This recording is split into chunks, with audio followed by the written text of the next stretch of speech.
حضرت انس رضی اللہ تعالیٰ عنہ، انس بن مالک سے روایت ہے کہ جب آفتاب ڈلا تو اللہ کے محبوب پاک صلی اللہ علیہ وسلم تشریف لائے اور ظہر کی نماز پڑھی، پھر سلام پھیرنے کے بعد آپ ممبر پر جلوہ افروز ہوئے اور قیامت کا ذکر کیا، اور پھر فرمایا اس سے پہلے بڑے بڑے واقعات و حادثات ہیں۔ پھر فرمایا جو شخص کسی بھی نوعیت کی کوئی بات پوچھنا چاہتا ہے تو پوچھے، خدا کی قسم میں جب تک یہاں کھڑا ہوں تم جو بھی پوچھو گے اس کا جواب دوں گا۔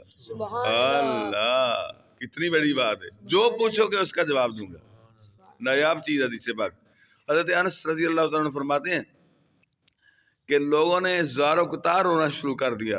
حضور پاک صلی اللہ علیہ وسلم جلال کے سبب بار بار یہ اعلان فرما رہے تھے کہ کوئی سوال کرو، مجھ سے جو چاہو پوچھ لو۔ حضرت انس رضی اللہ تعالیٰ عنہ کہتے ہیں کہ پھر ایک شخص کھڑا ہوا، کہنے لگا یا رسول اللہ میرا ٹھکانہ کہاں ہے؟ آپ نے فرمایا دوزخ، کیونکہ وہ منافق تھا۔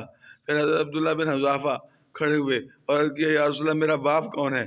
آپ نے فرمایا تیرا باپ حذافہ ہے۔ حضرت انس فرماتے ہیں کہ پھر آپ بار بار فرماتے رہے مجھ سے سوال کرو، مجھ سے سوال کرو۔ حضرت عمر رضی اللہ عنہ نے گھٹنوں کے بل بیٹھ کر عرض کیا یا رسول اللہ ہم اللہ تعالیٰ کے رب ہونے پر، اسلام کے دین ہونے پر اور حضرت محمد مصطفیٰ صلی اللہ علیہ وسلم کے رسول ہونے پر راضی ہیں اور ہمیں کچھ نہیں پوچھنا۔